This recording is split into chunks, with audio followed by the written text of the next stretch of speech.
शिक्षक भर्ती की तैयारी करने वाले सभी भाई बहनों का स्वागत करता है द मास्टर, आपका अपना यूट्यूब चैनल। तो भैया, शिक्षक भर्ती की तैयारी करने वाले सभी स्टूडेंट के लिए बहुत ज़्यादा बड़ी खुशखबरी है कि आपका केंद्रीय विद्यालय संगठन 2025 का नोटिफिकेशन आ चुका है। फॉर्म अभी भरना स्टार्ट नहीं हुआ है, लेकिन जो एलिजिबिलिटी क्राइटेरिया है उसका नोटिफिकेशन आ चुका है। तो यहाँ पर हम लोग दो सब्जेक्ट के बात करेंगे, टीजीटी मैथ और टीजीटी साइंस। तो मैथ और साइंस में जो फॉर्म भरने की योग्यता है उसमें बहुत ज़्यादा परिवर्तन किया गया है। जो पुराना नोटिफिकेशन था 2022 वाला, उसमें और इसमें बहुत ज़्यादा परिवर्तन किया गया है। तो फॉर्म भरने की योग्यता पर बात करेंगे और बीएड में और स्नातक में आपके कितने प्रतिशत नंबर होना चाहिए इस पर भी बात करेंगे। तो बहुत ज़्यादा महत्वपूर्ण वीडियो है। चलिए अपने वीडियो लेक्चर को हम लोग स्टार्ट करते हैं। तो केवीएस 2025 का नोटिफिकेशन आ चुका है, एलिजिबिलिटी क्राइटेरिया वाला नोटिफिकेशन है, जिसमें बताया गया है कि टीजीटी मैथ में आपके टोटल 2795 सीटें हैं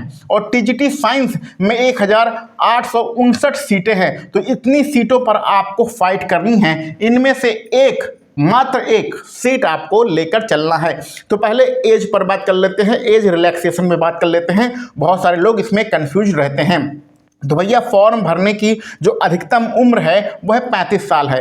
35 साल तक आप फॉर्म भर सकते हैं, लेकिन यदि आप पहले से ही केवीएस में पढ़ा रहे हैं तो आपको 5 साल की छूट मिलती है। ये 5 साल की छूट अगर आप पहले से ही पढ़ा रहे हैं तो आपको मिल जाती है। और केंद्र सरकार में जो ओबीसी, एससी, एसटी इनको छूटें मिलती है तो वो सारी छूट भी आपको दिया जाएगा। जैसे कि यदि आप ओबीसी कैंडिडेट हैं तो 3 साल की छूट मिलेगी, यानी कि 38 साल तक आप फॉर्म भर सकते हैं। एससी एसटी कैंडिडेट हैं तो 5 साल की छूट मिलती है, यानी कि 40 साल तक आप फॉर्म भर सकते हैं। और किसी भी कैटेगरी में फीमेल कैंडिडेट हैं तो 10 साल की छूट मिलती है, यानी कि आप 45 साल तक फॉर्म भर सकते हैं। इसी प्रकार एक्स सर्विसमैन हैं तो जनरल को 3 साल, ओबीसी को 6 साल और एससी एसटी को 8 साल की छूट मिलती है। और इसी प्रकार यदि आप फिजिकल हैंडीकैप कैंडिडेट हैं तो ऐसी कंडीशन में जनरल को 10 साल, ओबीसी को 13 साल और 15 साल छूट मिलती है एससी एसटी कैंडिडेट को। तो ये आपका एज रिलैक्सेशन है, जानना बहुत ही ज़्यादा आवश्यक है। अब हम लोग डिग्री पर बात करते हैं। टीजीटी का अगर आपको अध्यापक बनना है तो आपके पास स्नातक की और बीएड की डिग्री होनी चाहिए। अब यहाँ पर सबसे इंपॉर्टेंट बात है कि अगर जो आपका सब्जेक्ट है उसमें अगर आपके 50% मार्क्स बन रहे हैं तो ऐसी कंडीशन में आप फॉर्म भर सकते हैं, अथवा टोटल आपके 50% मार्क हैं तो भी आप फॉर्म भर सकते हैं। उदाहरण के लिए यदि आपने बीएससी किया है और बीएससी में आपके 55% नंबर हैं तो आप फॉर्म भर सकते हैं। लेकिन अगर बीएससी में 48% नंबर है और आप गणित विषय से फॉर्म भरने वाले हैं तो गणित विषय का नंबर जोड़ लीजिए, पहला साल, दूसरा साल, तीसरा साल, तीनों जोड़ लीजिए। क्या वह 50% से ऊपर आ रहा है? तो अगर वो 50 से ऊपर आ रहा है तो भी आप फॉर्म भर सकते हैं। कहने का सीधा सीधा मतलब है कि 50% नंबर चाहिए, चाहे उस सब्जेक्ट जो आपका मेन सब्जेक्ट है उसमें 50% हो और चाहे टोटल जो ओवरऑल मिला के होता है उसमें 50% हो। 50 के नीचे कोई बात नहीं होगी। बात समझ में आ गई? अब आगे बढ़ते हैं। 4 तरीके के यहाँ पर क्राइटेरिया दिया गया है। पहला क्राइटेरिया है कि आपके पास 4 साल का बीएड होना चाहिए, जिसमें 3 साल का स्नातक होता है और 1 साल का बीएड होता है, लेकिन 50% नंबर आपका होना चाहिए। दूसरा क्राइटेरिया, जो कि लगभग सभी बच्चों का यही होता है, कि स्नातक आपका 50% है, लेकिन स्नातक में हमने बता दिया कि चाहे आपका सिंगल सब्जेक्ट में 50% हो चाहे टोटल 50% हो, दोनों यहाँ पर माना जाएगा। तो स्नातक में 50% और बीएड आपके पास होना चाहिए जो कि 50%। लेकिन यहाँ पर बीएड में ध्यान दीजिएगा, एक चीज नहीं लिखा है। वो क्या है? 1 वर्षीय अथवा 2 वर्षीय। आपको पता है आज से 6-7 साल पहले 1 वर्षीय बीएड होता था और अभी कुछ सालों से 2 साल का बीएड है। तो चाहे 2 साल का आपके पास बीएड वाली डिग्री है, चाहे 1 साल वाली बीएड वाली डिग्री है, उसमें 50% नंबर हैं तो आप फॉर्म भर सकते हैं। तीसरे क्राइटेरिया में आपका स्नातक में 50% होना चाहिए। और कुछ बच्चे ऐसे होते हैं जिनका बीएड में 50% नहीं होता है तो वो लोग क्या कर लेते हैं? एमएड कर लेते हैं। लेकिन एमएड में अगर आपके 50% आ जाते हैं तो ऐसी कंडीशन में आप टीजीटी का फॉर्म भर सकते हैं। लेकिन ध्यान दीजिएगा, ये बीएड वाला और एमएड वाला जो डिग्री है वो आपकी 3 साल की होनी चाहिए। 3 साल की बीएड और एमएड, जैसे कि बीएड आपका 2 साल का हो गया और एमएड आपका 1 साल का हो गया, दोनों मिला के 3 साल। तो बीएड और एमएड वाली दोनों डिग्री मिला के 3 साल का होना चाहिए। और अगर अगर बीएड में आपके 50% नहीं है तो एमएड वाली डिग्री लगा के 50% अगर उसमें होंगे तो भी आप फॉर्म भर सकते हैं। और चौथी कंडीशन जो है स्पेशल एजुकेशन से जो बीएड करते हैं उनके लिए है, उसमें भी आपका 50% चाहिए और स्नातक में आपका 50% चाहिए है। और लैंग्वेज आपको हिंदी अंग्रेजी ये आपकी चाहिए, चाहे आपने हिंदी से पढ़ा हो चाहे अंग्रेजी से पढ़ा हो, इससे कोई मतलब नहीं है, कोई किसी भी लैंग्वेज से आपने पढ़ाई किया हो। तो कुल मिला के बीएड वाला और स्नातक वाला आप मामला समझ गए, 50% के नीचे कोई बात नहीं होगी। अब आते हैं अपने सब्जेक्ट कॉम्बिनेशन पर। पिछले भर्ती में बहुत ज़्यादा कन्फ्यूजन थी, लेकिन यहाँ पर सब कुछ स्पष्ट दे दिया गया है और सबसे इंपॉर्टेंट यही है। बात करेंगे हम लोग मैथ में। मैथ में कितनी सीटें हैं? 2795। सब्जेक्ट कॉम्बिनेशन की बात करते हैं। और हाँ, एक चीज़ और बता दें कि आपका जो सिलेबस है वो अभी नहीं आया, पुराना सिलेबस पे अभी चर्चा नहीं करेंगे। नया नोटिफिकेशन आएगा सिलेबस पे तो हम लोग उसकी बातें करेंगे, अभी उस पर बातें नहीं करेंगे। अभी जो है उस पर बात कर लो, सब्जेक्ट कॉम्बिनेशन सबसे इंपॉर्टेंट है। तो सब्जेक्ट कॉम्बिनेशन मैथ की बात करते हैं। मैथ में 3 क्राइटेरिया है, तीनों क्राइटेरिया आपके पास होना चाहिए। पहला क्राइटेरिया है मैथ का, ये मैथ आपका मेन सब्जेक्ट होना चाहिए। आपने जो बीएससी किया है, स्नातक आपने 3 साल किया है, उन 3 साल में मैथ आपका मेन सब्जेक्ट होना चाहिए। और मैथ आपने तीनों साल पढ़ा हो अथवा 6 सेमेस्टर पढ़ा हो। अब 6 सेमेस्टर का क्या मतलब होता है, फिर से यहाँ पर क्लियर कर दें। जैसे कि जब बिहार शिक्षक भर्ती का हम लोग तैयारी कराते थे, 2.0 का या 3.0 की तैयारी कराते थे, तो बहुत सारी ऐसी मार्कशीट हम लोगों को देखने को मिली जिसमें 4 साल का स्नातक होता है अथवा 3 साल का स्नातक होता है, उसमें 10-15 सब्जेक्ट पढ़ाए जाते हैं। जो सामान्य स्नातक होता है, जैसे हम लोग अवध यूनिवर्सिटी से किए हैं या इलाहाबाद है या लखनऊ यूनिवर्सिटी है, तो वहाँ पर क्या होता है, 3 साल का आपका स्नातक होता है, यानी आप बीएससी कर रहे हैं तो 3 साल की पढ़ाई होगी। पहले साल आपको 3 सब्जेक्ट पढ़ना होता है, दूसरे साल आपको 3 सब्जेक्ट पढ़ना होता है और तीसरे साल 1 सब्जेक्ट आपसे छूट जाता है, आपको सिर्फ 2 सब्जेक्ट पढ़ना होता है। और ये सब्जेक्ट वाइज पढ़ाई होती है, यानी अधिकतम आपको 3 सब्जेक्ट ही पढ़ना होता है।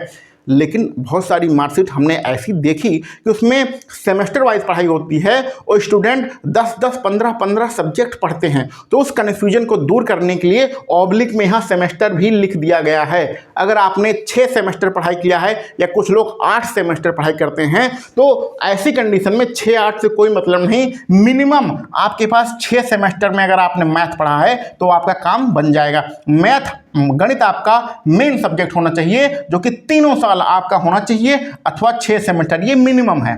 ठीक है। दूसरा सब्जेक्ट आपका फिजिक्स होना चाहिए। कम से कम आपने फिजिक्स 1 साल पढ़ा हो अथवा 2 सेमेस्टर पढ़ा हो। तो सेमेस्टर वाली कहानी आप समझ गए होंगे। बहुत सारी यूनिवर्सिटी क्या करती हैं, कम से कम 10-15 सब्जेक्ट से आपका स्नातक कराती हैं और अलग अलग सेमेस्टर में अलग अलग पढ़ाती हैं। सोशल साइंस में बहुत सारी यूनिवर्सिटी में हिंदी पढ़ा दी जाती है। आप इतिहास, भूगोल, नागरिक शास्त्र पढ़ रहे हैं, उसमें हिंदी भी पढ़ लेते हैं, यानी सब्जेक्ट अगर गिनेंगे तो 10 सब्जेक्ट हो जाता है। ऐसी पढ़ाइयाँ भी होती हैं। बहुत कन्फ्यूज करने वाली बातें हैं, लेकिन यहाँ पर जो हम बता रहे हैं उसको समझिए। फिजिक्स का हो गया।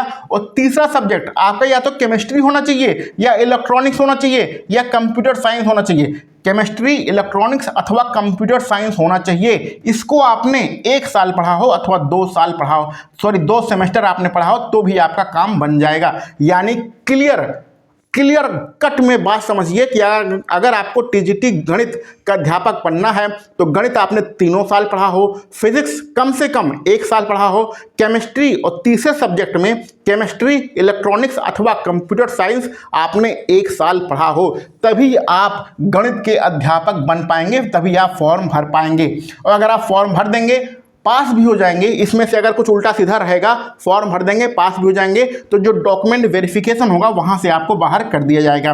और साफ साफ नोटिस में यह भी लिखा है कि बीएससी अगर आप ऑनर्स हैं, तो कुछ लोग क्या करते हैं, ऑनर्स फिजिक्स से करते हैं और केमिस्ट्री से करते हैं, यानी फिजिक्स उनका 3 साल होता है, अथवा केमिस्ट्री से अगर आप पढ़ रहे हो तो केमिस्ट्री 3 साल होता है। लास्ट ईयर में आपका फिजिक्स होता है अथवा केमिस्ट्री होता है। तो ऐसे कैंडिडेट लास्ट ईयर में, ऐसे कैंडिडेट का गणित नहीं होता है, गणित सिर्फ उसने 2 साल पढ़ा होता है। तो ऐसी कंडीशन में आप फॉर्म नहीं भर पाएंगे। बात समझ रहे हैं। जैसे अवध यूनिवर्सिटी में भी बहुत सारे ऐसे स्टूडेंट होते हैं जो आपका मैथ लेके, फिजिक्स लेके, केमिस्ट्री लेके पढ़ाई करते हैं, तो लेकिन आखिरी साल में क्या करते हैं कि मैथ को छोड़ देते हैं और आखिरी साल जिसमें 2 सब्जेक्ट पढ़ना होता है उसमें फिजिक्स अथवा केमिस्ट्री से ही पढ़ते हैं। तो अगर आपने लास्ट ईयर में फिजिक्स केमिस्ट्री लिया है और गणित 2 साल पढ़ा है, तो भी आप टीचर नहीं बन पाएंगे। गणित कम से कम 3 साल आपके पास होना चाहिए। तो ये 3 सब्जेक्ट का कॉम्बिनेशन आप विशेष रूप से ध्यान रखिएगा। आपके पास मैथ होना चाहिए 3 साल, फिजिक्स कम से कम 1 साल, केमिस्ट्री, इलेक्ट्रॉनिक्स अथवा CS, इनमें तीनों में से कोई एक सब्जेक्ट कम से कम 1 साल। तो ये हो गया मैथ की बात। अब करते हैं साइंस की बात। साइंस वालों को क्या पढ़ाना है? बायोलॉजी पढ़ाना है। तो सबसे इंपॉर्टेंट बायोलॉजी ही होगा। तो यहां पर आप समझिए, बायोलॉजी में आपको बता दिया मेन सब्जेक्ट जो होता है वो 3 साल अथवा 6 सेमेस्टर पढ़ना होता है, और जो सब्सिडरी सब्जेक्ट होता है वो कम से कम 1 साल अथवा 2 सेमेस्टर पढ़ना होता है। तो मेन सब्जेक्ट में ये लिस्ट दिया गया है और सब्सिडरी में ये लिस्ट दिया गया है। जैसे कि आपको 2 सब्जेक्ट ही चाहिए, आपको यहाँ पर 2 सब्जेक्ट ही चाहिए। यहाँ पर हमें क्या मतलब है? 2 सब्जेक्ट से मतलब है। इसमें 3 सब्जेक्ट से मतलब है, इसमें सिर्फ 2 सब्जेक्ट से मतलब है। ये TGT साइंस में 2 सब्जेक्ट से मतलब है। तो मेन सब्जेक्ट कौन से हैं? देखिए, कुछ यूनिवर्सिटी में बायोलॉजी होता है, तो बायोलॉजी कोई सब्जेक्ट नहीं होता है।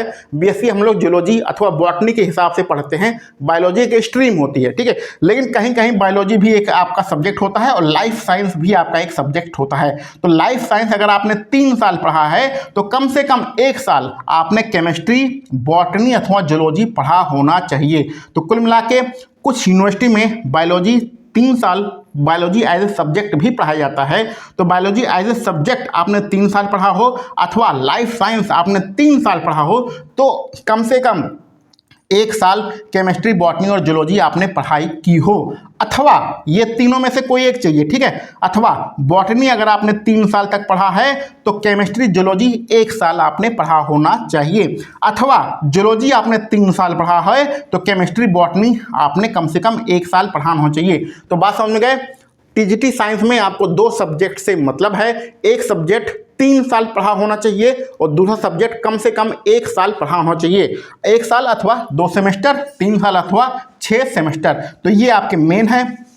इनमें से कोई एक सब्जेक्ट आपने 3 साल पढ़ा हो और इनमें से कोई एक सब्जेक्ट आपने कितना पढ़ा हो? कम से कम 1 साल पढ़ा हो। तो ये हमारा TGT साइंस का, जिसमें टोटल 1859 सीटें हैं, सीटों की संख्या बहुत ज़्यादा है, ये हमारा सब्जेक्ट कॉम्बिनेशन है। तो उम्मीद है अब आप बिल्कुल भी कंफ्यूज नहीं होंगे। जो आपके मैसेज आ रहे थे वहाँ से आपको आंसर मिल गया है। बहुत सारे लोग जो आप मैसेज कर रहे थे टेलीग्राम पर या व्हाट्सएप पे कि सब्जेक्ट कॉम्बिनेशन क्या होना चाहिए, तो बिल्कुल क्लियर कट में यहाँ पर सब्जेक्ट कॉम्बिनेशन आपको बता दिया गया है। इसके बाद भी अगर आपका कोई डाउट है तो कमेंट बॉक्स में कमेंट करिएगा, वहाँ पर आपको सारे प्रश्नों का आंसर दे दिया जाएगा। और अगर आप हिंदी, संस्कृत अथवा सोशल साइंस इन सारे सब्जेक्ट की तैयारी कर रहे हैं TGT में, उसके सब्जेक्ट कॉम्बिनेशन को लेकर परेशान है तो उसकी अलग से वीडियो बनाई गई है, वहां पर जाकर आप देख सकते हैं, इसी YouTube चैनल पर जाकर देख सकते हैं। तो चलिए मिलते हैं अगले वीडियो लेक्चर में। आप सभी लोगों को वीडियो देखने के लिए बहुत बहुत धन्यवाद।